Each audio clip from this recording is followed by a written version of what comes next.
Hey everybody, welcome back to my channel. My name is Zombie Bait and this is going to be part 2 of the anatomy of our skates. So if you're a brand new skater or you're looking into buying your first pair of skates, this is definitely for you. And if you have not already, you actually go back to my part 1 where I was on a road trip, and you can actually go back to that, get a little bit more information on your skates as well as a little bit of motivational speaking for you new skaters, because it does get discouraging to try something new when you don't know really where to start. So this is definitely for you. I hope you enjoy the content and stay tuned.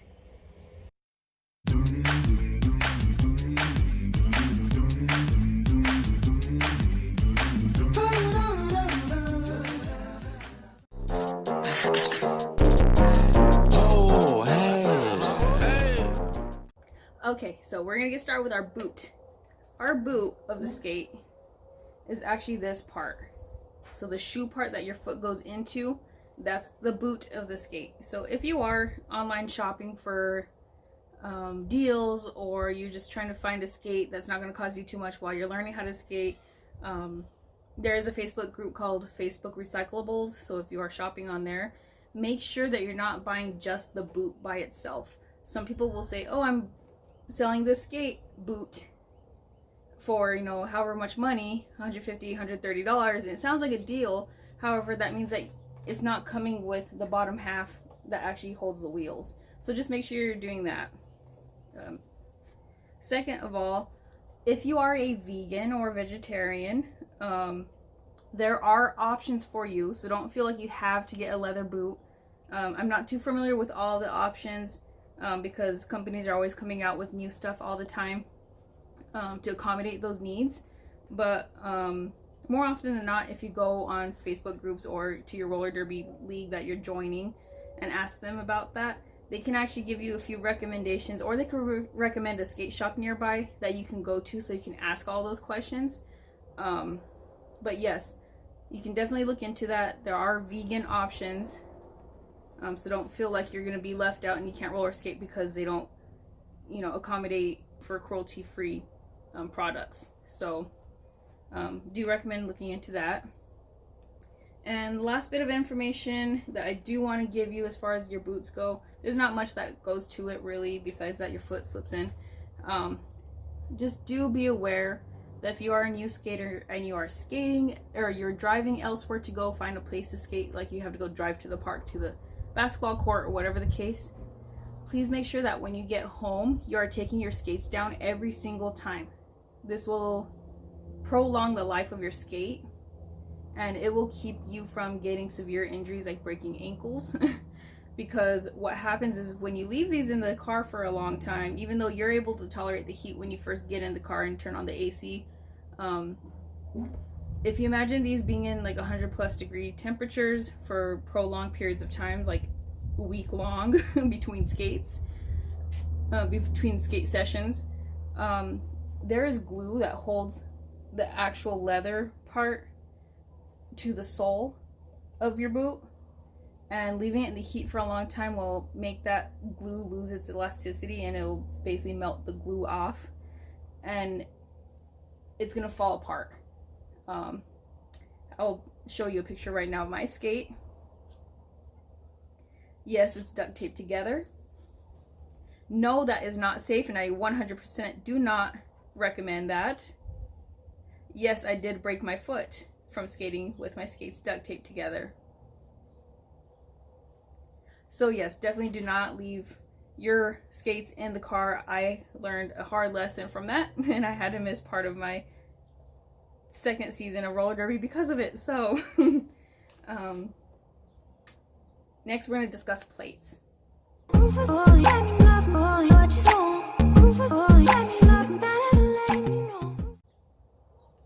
So this is the plate of your roller skate. And what it means by plate is it's literally a plate of metal, or it's a plate of nylon that has your wheels attached to the whole thing. And let's see if I can find it. There we go. Is drilled into the boot in order to keep in place. So if you actually look to the inside of the boot, Here's the insole, and boom, you can see where the screws end up. So if you are having heel pain or toe pain and it feels like something's kind of like almost like a rock kind of just digging into you, you probably want to make sure that these aren't coming loose and that they're as tight as possible so that they're not digging into your foot, because that can actually cause a lot of pain. And a lot of people I know that first get started with roller skating tend to get discouraged from roller skating because of the pain it's causing, and they don't realize it's an easy fix. So just make sure you're looking into those as well, making sure everything's, you know, ship shape. You will notice that some skaters have these metal type plates and some other skaters have like a black plasticky plate. I'm not going to get too much into detail, but if you are a heavy skating skater, and what I mean by heavy is like a Flintstone, so you use your feet really heavy, I can get airtime and I land really hard on my skate because I'm not very graceful. So that's what I mean by heavy. So if you skate heavy on your feet, I do recommend like some sort of aluminum alloy plate eventually. But I wouldn't get too far. I wouldn't look into it up until you find your preferences, like I keep saying. So once you get your skate preferences, then you could start looking into upgrading those skates. But most of them come with a black nylon, and those are perfectly okay for the time being. And if you happen to just like those even further down in your career, like 10 years from now, and you still like those, you can still go ahead and keep those. There's nothing wrong with them. It just, again, it's going to be a skate preference thing, a skating style preference thing.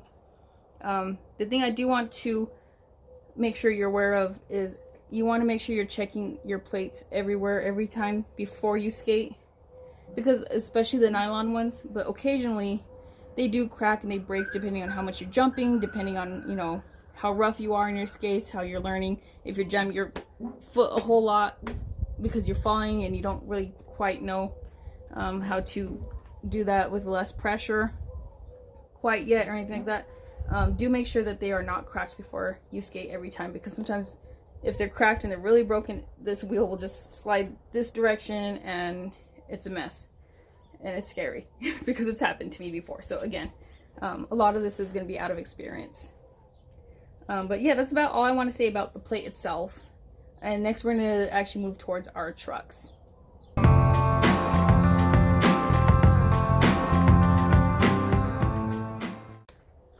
Okay, so the trucks of our plates, mine are going to look a little different than most new skater skates. Like if you do like an R3 that I recommended the last video, mine are a little different, but not that different.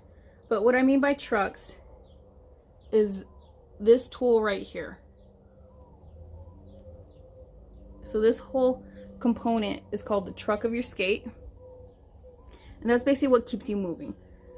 So if you're skating and you're not able to turn, I do recommend loosening these. However, I don't want you to go and crank it, you know, really far. Just do quarter turn at a time. I hope that's a good visual. So just tiny turns at a time until it's loose enough for you to be able to turn, but not so loose that you're feeling squirrely and your skate's going to fly out from under you. That's not a good thing. But basically the job of these trucks is to help you turn without you having to do a whole lot of work. You can't really tell on mine because my trucks aren't too loose. I don't like mine too loose because I do have my name is Zombie Bait because I have a brain injury. I have a brain disorder, so my mobility and being able to get my muscle coordination in is not as strong as other skaters. So I like mine pretty tight so that if it's squirrely, I'm not going to go flying out and not know how to compensate for that. So anyways, these tend to turn. So if my skate was flat on the surface, imagine, these trucks will move, and they are moving a little bit. Mine are just tighter. And that basically gives you the ability to lean into a turn instead of having to force your whole foot to have to turn. So if you lean a little bit, the skates kind of lean also and kind of help you turn without lifting the wheels off the surface. That's the basic anatomy of those. You will notice there's these little squishy things in there. Those are called cushions or bushings. depending on who you talk to, they're just going to use a different term. They're the same thing. Depending on which skates you get, you usually get stock cushions.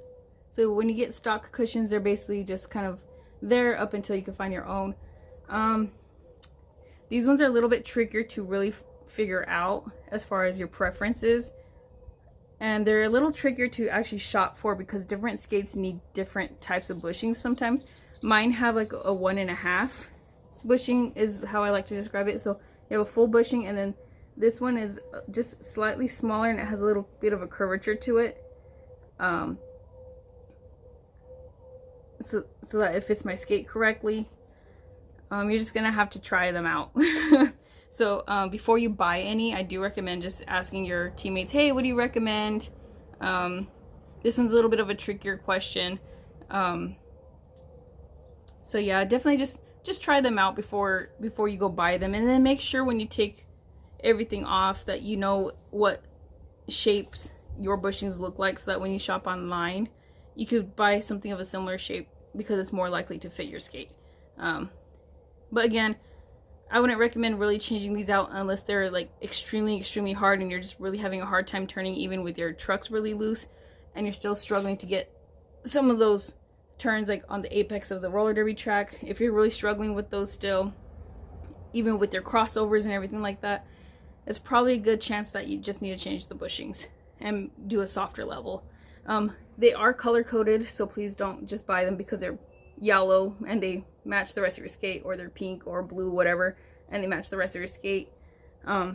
They are color coded depending on what brand you buy, so go through the brand and see. They usually have like a list for how soft or how hard these are, and you can kind of shop after that.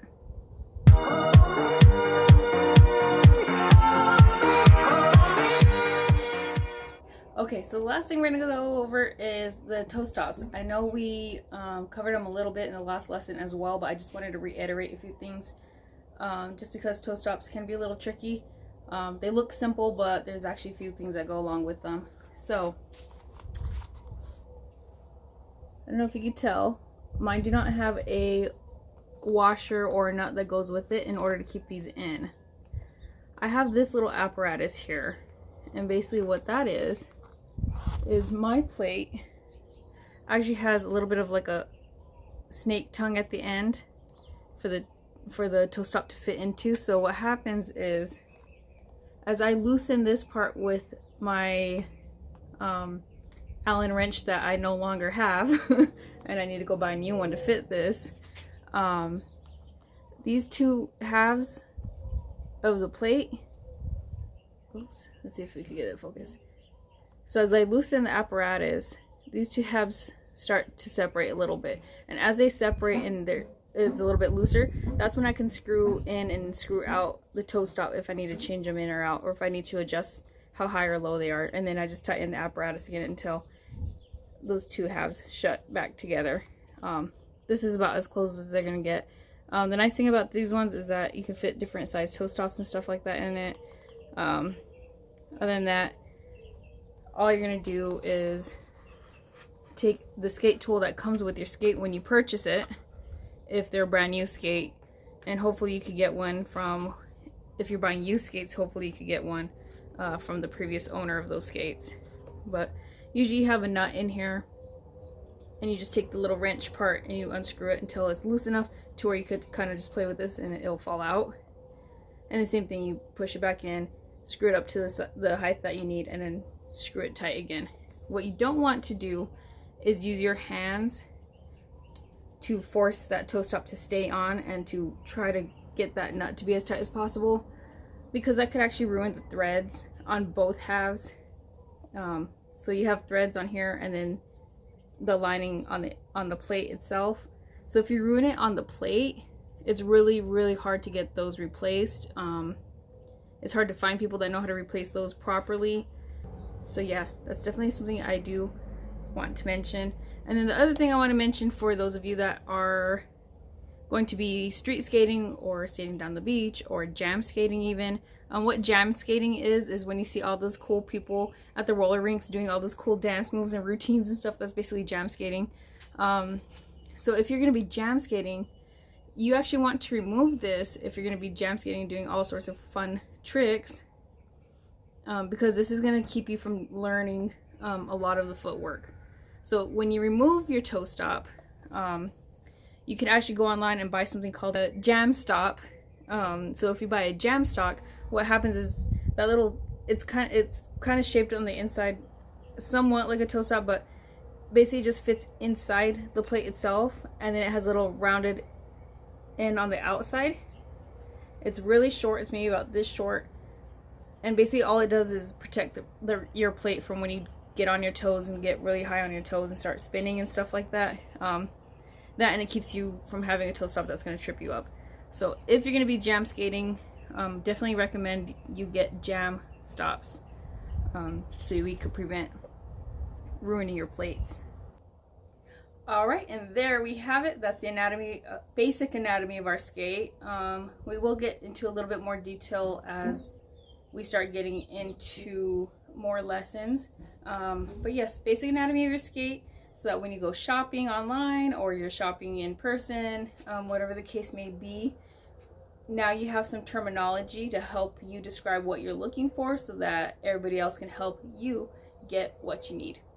All right, thanks for joining me today. Stay happy, stay healthy, and let's go skate.